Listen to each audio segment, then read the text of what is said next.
अस्सलाम वालेकुम, कैसे हैं आप सब लोग।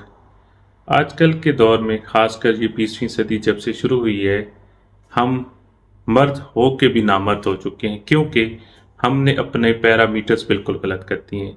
हमने अपना लगाव ज़्यादा नौज़ुबिल्लाह अस्तगफिरुल्लाह पोर्न साइट्स, मतलब क्या क्या मैं जिस पे बयान करूँ, बहुत गलत हो चुके हैं। तो इसमें मेन क्या होता है कि हम जवानी की एज में स्टार्ट होते हैं तो हम हैंड प्रैक्टिस स्टार्ट कर देते हैं, पोर्न साइट्स देखने लग जाते हैं, जिससे हम क्या होता है कि हमें जब हम मैरिड लाइफ में आते हैं तो हमारे पास इतना कुछ होता ही नहीं है कि हम अपनी अज़वाजी ज़िंदगी को मेंटेन रख सकें, जिसमें आप सबसे पहले प्रीमेच्योर एजैकुलेशन और ईडी का शिकार हो जाते हैं।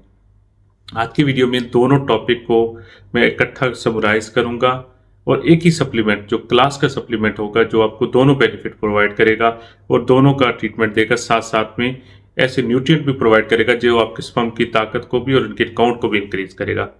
तो इस वीडियो को एंड तक ज़रूर देखना है। आपको इस सप्लीमेंट के यूजेस के बारे में, उसका ट्रीटमेंट के बारे में, साइड इफेक्ट के बारे में और इसकी अवेलेबिलिटी और इसकी प्राइस की सारी डिटेल जानने के लिए इस वीडियो को एंड तक ज़रूर देखिएगा।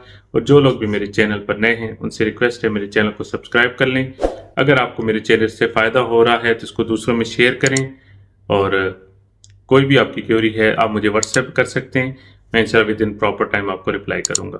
चलते हैं आज के टॉपिक की तरफ। तो मैं बहुत अरसे से इंतज़ार में था कि एक ऐसा सप्लीमेंट आपसे डिस्कस किया जाए जो कि इकोनॉमिकल भी हो, अपनी कमाल आप हो एफिकेसी में, और दो काम एक साथ करे, यानी आपको इरेक्टाइल डिसफंक्शनिंग में भी हेल्प करे और साथ में प्री मेच्योर एजाकुलेशन यानी जो जल्दी सूरतुल इंसाल है उसमें भी फ़ायदा दे और आपके लिंग के तनाव में भी फ़ायदा दे। तो आज आपके लिए एक ऐसा सप्लीमेंट मैं डिस्कस करूंगा, आसानी से अवेलेबल भी है, एफिकेसी के साथ भी है और आपको इन दोनों प्रॉब्लम का हल भी बताता है। तो आज हम डिस्कस करेंगे एक ऐसा सप्लीमेंट जो आपको एट द सेम टाइम आपको इरेक्टाइल डिसफंक्शनिंग में भी और प्रीमेच्योर एजाकुलेशन दोनों बेनिफिट एक साथ प्रोवाइड करता है। लेकिन इतनी इन्फॉर्मेशन उसकी किसी को भी नहीं है, उसको लोग जनरली यूज़ करते हैं, लेकिन इसके कमाल इफेक्ट हैं रिगार्डिंग खासकर प्रीमेच्योर एजाकुलेशन के और ईडी के। मेन चीज़ कि ईडी और प्रीमेच्योर एजुकेशन मेन इशू है आजकल की नई नौजवान नस्ल का, क्योंकि हमारे इस मोबाइल के आने से कुछ फ़ायदे भी हुए हैं तो साथ साथ कुछ नुकसान भी हुआ है। ठीक है, फ्रीडम पसंद होना या फ्रीडम होना अच्छी बात है, लेकिन एक मिकदार तक होना अच्छा होता है।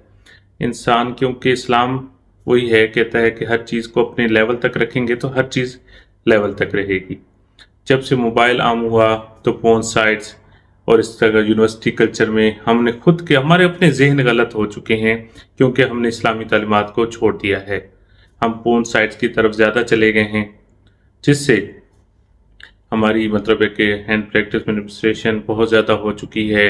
हर एक छोटे से छोटा नौजवान आदमी इसमें शिकार हो चुका है, जिससे वो अपने आप को बिल्कुल बर्बाद कर रहे हैं, जिससे उनकी sexual life, sexual desire, ED और ये प्रॉब्लम आम नॉर्मल का मतलब नॉर्मल चीज़ हो गई है।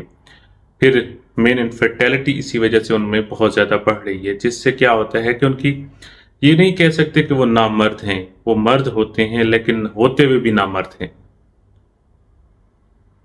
मैंने आज इस वीडियो में एक वर्ड्स यूज़ किया कि हम मर्द होते हुए भी नामर्द हो चुके हैं, क्योंकि हमने अपनी अज़वाजी ज़िंदगी की खूबसूरती पहले ही ख़त्म कर देते हैं। वो क्योंकि हम पोर्न साइट से देख के हैंड प्रैक्टिस कर करके हम अपना मैन पावर ख़त्म कर देते हैं। लेकिन मेन चीज़ क्या है कि जब हम ये काम करते हैं तो हम दो चीज़ों का मेन शिकार हो जाते हैं। सबसे पहले हमारी जो सेंसिटिविटी होती है, यानी जिसमें कम, मैं सिंपल अल्फाज में कहूँ, जो करंट होता है हमारा टुवर्ड्स द लिंग, वो इंतहा का बढ़ जाता है, जिससे आपका सूरतुल इंसाल यानी फ़ौरन रिलीज़ होना आपके लिए नॉर्मल चीज़ है। जब ये स्टार्ट होता है तो फिर आहिस्ता आहिस्ता जब आप फ्री और रिलीज जल्दी होंगे तो ऑटोमेटिकली एक टाइम आएगा कि आप ईडी का भी शिकार हो जाएंगे। आपकी जो ब्लड सप्लाई है वो भी खत्म हो जाएगी टुवर्ड्स सेलिंग।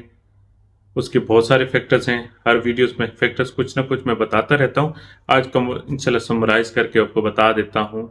मेन दो फैक्टर्स ये हैं और दोनों में गेम जो है दो चीज़ों का, एक आपके दिमाग का और एक आपके खून का।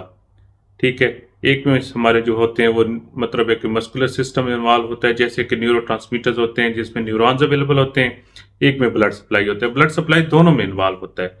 ठीक है, जब हम एक चीज़ का गलत इस्तेमाल करते हैं तो ऑटोमेटिकली कुछ टाइम के बाद कम कम कम होके ख़त्म हो जाती है। क्योंकि आजकल के हालात जो हम देखें अपने एशियस कंट्री के, वो पाकिस्तान हो, इंडिया हो, बांग्लादेश हो, हमारे पास वो डाइट्स, वो खुराकें नहीं हैं जिससे हम कहें कि जो पुराने लोग थे जो 100-100 किलोमीटर पैदल चल जाते थे और वो अपनी अज़वाजी ज़िंदगी कमाल गुजारते थे, क्योंकि उनकी खुराकें नेचुरल थीं। हमारी वो खुराक है ही नहीं। आज मैं एक कहूँ कि मैं अपने सिटी में बात कर लूँ कि अगर कोई आके ओरिजिनल जो मिल्क है, भैंस का दूध पी ले तो 2 दिन बाद वो चारपाई से ही ना उठे मोशन से। आजकल हमारे अपने अंदर की हालात ये हो चुके हैं। हम खोखले हो चुके हैं, हम फार्मी चूजे की तरह हैं।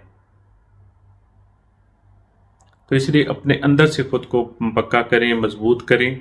तो आज एक ऐसा सप्लीमेंट आपसे डिस्कस करूंगा जो आपके दोनों मसाइल का हल है। वो प्रीमेच्योर एजुकुलेशन है या ईडी है, ठीक है। उसका नाम सेंटम एनर्जी है। किसी को भी ये नहीं मालूम होगा कि ये दोनों कामों में बहुत परफेक्ट काम करता है, लेकिन इसकी थोड़ी डोज इंक्रीज करनी पड़ती है, ठीक है। ये मेरा प्रैक्टिकल एक्सपीरियंस है। आप इसको दिन में 2 बार यूज करें, आपकी प्रीमेच्योर एजुकुलेशन और इरेक्टाइल डिसफंक्शन दोनों ठीक हो जाएंगी। उसकी वजह कोई भी नहीं बताएगा ये, क्यों कि सस्ता चीज़ है, अवेलेबल है। इसमें 2 प्रोडक्ट उन्होंने ऐड किए हैं। जीएसके ने इसको बहुत ही कमाल बनाया है। इसमें उन्होंने जिनको बाइलोबा भी ऐड किया है और जिनसिन। अच्छा, जिनको बाइलोबा हमारे दिमाग को कंट्रोल करती है, उसको पावरफुल बनाती है, उसकी इन्फ्लामेशन को कम करती है, उसको फंक्शनिंग यानी एक्टिव रखती है। अगर आप मेंटली एक्टिव हैं तो आपका हर काम एक्टिव रहता है। जब आप हम बिस्तरी करते हैं, सबसे पहले हमारा ब्रेन ही होता है जो सिग्नल भेजता है कि आप रिलीज हो जाएं। जब आपके ब्रेन में कोई मसला नहीं होगा, वो एक्टिव रहेगा, ठीक है। उसके अंदर कोई ऐसा मसला ही नहीं है कि आपको फौरन करंट दे और ताकि आप डिस्चार्ज हो जाएं। एक चीज एक, ठीक है। दूसरा है हो गया जिनसिन। साथ में थोड़ा और ऐड कर देता हूँ, जो हाइपर सेंसिटिविटी होती है, एक वो लोग जिनका यानी विद इन सेकेंड या विद इन 5 सेकेंड हो जाते हैं, ठीक है, उनको भी ये बेनिफिट देता है, लेकिन उनमें थोड़ा टाइम ज्यादा रिक्वायर्ड होता है, ठीक है। उनके लिए मैंने और ट्रीटमेंट्स भी बताए हुए हैं, जिनमें पाकिस्तान में अवेलेबल जाइलोकिन जेली भी है, वायोमॉक्स डिले स्प्रे भी अवेलेबल हैं, जो वक्ती तौर पर आप लगाएंगे तो बेनिफिट देंगे। सेकंड, जो इसमें जेंसिन को भी ऐड किया गया है, क्योंकि पुराने दौरों में कोई मेडिसिन या ये नहीं होती थी, तो जो बुजुर्ग जो हकीम वगैरह होते थे, मोस्टली ये जिनसिन खासकर चाइनीज में या मलेशियन इंडोनेशिया में इसको एज ए टेस्टोस्टेरोन बूस्टर के तौर पे यूज किया जाता था। तो इसका मेन काम ही यही है कि आपकी ईडी को रिपेयर करना, आपकी जो ब्लड सप्लाई है उसको बरकरार रखना, आपके जो लिंक्स के अंदर जो वेन्स होती हैं या आर्टरीज होती हैं उनको डायलेट रखना, नाइट्रिक ऑक्साइड की वैल्यू को आपके जिस्म में बढ़ाना, जिससे ये दोनों मसले आपके खत्म हो जाते हैं। तो ओवरऑल मैं जो लिंक करना चाहता हूँ सेंट्रम एनर्जी से, तो मेरी जितने भी पेशेंट आते हैं तो उसकी प्रिस्क्रिप्शन में मैं सेंट्रम एनर्जी शुरू से ही ज़्यादा लिखता हूँ, लेकिन मैं वहाँ रिकमेंड करता हूँ 1 रोज़ाना। तो आज से मैं उसको डबल कर रहा हूँ डोज को, ठीक है, क्योंकि ये मेरा प्रैक्टिकल एक्सपीरियंस जब मुझे हाथ में आ जाए तो फिर मैं रिकमेंड करता हूँ, ठीक है। इसके साथ मैं मोस्टली जिंक भी प्रोवाइड कर देता हूँ, भाई जिंक भी लेना चाहिए, ठीक है। तो जिंक के बेनिफिट इसके साथ क्या हैं, थोड़े से एडिशन के तौर पे बता दूं। जिंक हमारा इम्यूनिटी बूस्टर भी है। असल में हमें एक तो अपनी बीमारी का इलाज भी चाहिए होता है और दूसरे फॉरेन पार्टिकल यानी बाहर से आने वाले जरासीमों से भी बचना चाहिए। हमारे जिस्म की अंदर वाली ताकत भी ज्यादा होनी चाहिए। इसके साथ साथ स्पर्म काउंट को भी इंक्रीज करना होता है। बात करते हैं कैसे कि स्पर्म काउंट बनते कैसे हैं और जो टेस्टोस्टेरोन लेवल होता है वो क्या होता है, सीमन क्या होता है, ये सारी एक डिफरेंट चीज़ें मैं इंशाल्लाह नेक्स्ट वीडियो आपको बनाऊंगा एजोस्पर्मिया में, क्योंकि मोस्टली अब पेशेंट जो पाकिस्तान से मुझे रिपोर्ट हो रहे हैं वो इसी के हैं। और इंशाल्लाह एजोस्पर्मिया की 3 किस्में, उनकी डिटेल भी मैं नेक्स्ट वीडियो में शेयर करता हूँ। तो मकसद अभी बताने का कि स्पर्म जो बनते हैं वो टेस्टिस में बनते हैं। जो हमारा जो टेस्टोस्टेरोन होता है, जो हमारा मवाद होता है, वो हमारा थोड़ा सा यानी जो हार्मोन होते हैं ग्रोथ हार्मोन उनमें बनते हैं। लेकिन जो मेन काम हमारे टेस्टिस है वो स्पर्म बना के उधर भेजते हैं, जो मायदे में शामिल होकर हमें बाहर रिलीज होते हैं। आपने देखा होगा कितने सीमन एनालिसिस मुझसे रिपोर्ट होते हैं जिनके अंदर स्पर्म काउंट नील होता है, यानी मादा तो बनता है लेकिन उनके अंदर स्पर्म नहीं है। लेकिन आपके टेस्टोस्टेरोन यानी टेस्टिस तो मतलब स्पर्म बनाते ही नहीं है। उनकी 3-4 वजूहत हैं, इंशाल्लाह नेक्स्ट वीडियो में मैं वो शेयर करूंगा। तो proper treatment, proper diet, proper sleep, ठीक है, प्रॉपर एक्सरसाइज, ज़्यादा ना हो, ये आपको कभी भी अज़वाजी ज़िंदगी में मार नहीं देगी। मेरे एक उस्ताद थे, वो कहते थे कि अगर आप ज़िंदगी में कभी बूढ़ा नहीं होना चाहते, तो सुबह शाम खाली पेट 1 चम्मच हनी को गर्म दूध में या गर्म पानी में मिक्स करके पीते रहें, तो आप कभी भी ज़िंदगी में बूढ़े नहीं होंगे। तो आज की एडवाइस कि कभी भी अगर आप बूढ़ा नहीं होना चाहते, तो ये काम ज़रूर कीजिएगा। तो इंशाल्लाह बहुत जल्द मिलते हैं एक नई वीडियो के साथ। अभी के लिए अल्लाह हाफ़िज़।